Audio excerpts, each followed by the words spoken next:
ಹಿಮಾಚಲ ಪ್ರದೇಶದ ವಿದ್ಯುತ್ ನಿಗಮದ ಅಧಿಕಾರಿ ವಿಮಲ್ ನೇಗಿ ಸಾವಿನ ಪ್ರಕರಣ ತನಿಖೆ ಮಾಡುತ್ತಿರುವ ಸಿಬಿಐ ಅಧಿಕಾರಿಗಳು ಬಾಲಿಶ ಪ್ರಶ್ನೆ ಕೇಳುವ ಮಟ್ಟದಲ್ಲಿದ್ದಾರೆ ಎಂದು ಸುಪ್ರೀಂ ಕೋರ್ಟ್ ಪ್ರಶ್ನೆ ಎತ್ತಿದೆ. ಹಿಮಾಚಲ ಪ್ರದೇಶದ ಎಚ್ಪಿಪಿಸಿಎಲ್ ಅಧಿಕಾರಿ ವಿಮಲ್ ನೇಗಿಯವರ ಸಂಶಯಾಸ್ಪದ ಸಾವು ಕಂಡಿದ್ದಾರೆ. ಅದರ ತನಿಖೆಯನ್ನು ನಡೆಸುತ್ತಿರುವ ಸಿಬಿಐ ಯಾವ ರೀತಿಯಲ್ಲೂ ನಂಬಿಕಾರ್ಹವಾದ ತನಿಖೆ ನಡೆಸಿಲ್ಲ.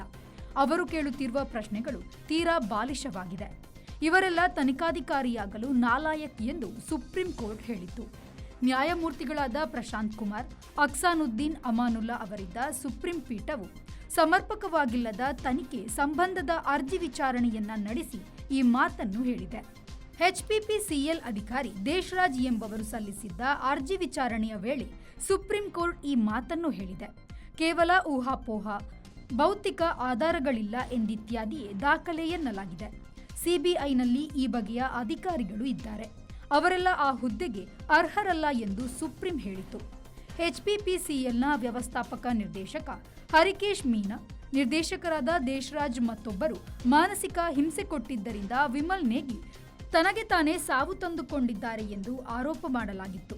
ಸಿಬಿಐ ತನಿಖೆಯನ್ನು ದೇಶಾವರಿ ನಡೆಸಲಾಗುತ್ತಿದೆ ಎಂದು ಹೇಳಲಾಗಿದೆ. ಬ್ಯೂರೋ ರಿಪೋರ್ಟ್, ವಿ4 ನ್ಯೂಸ್, ದಿಲ್ಲಿ.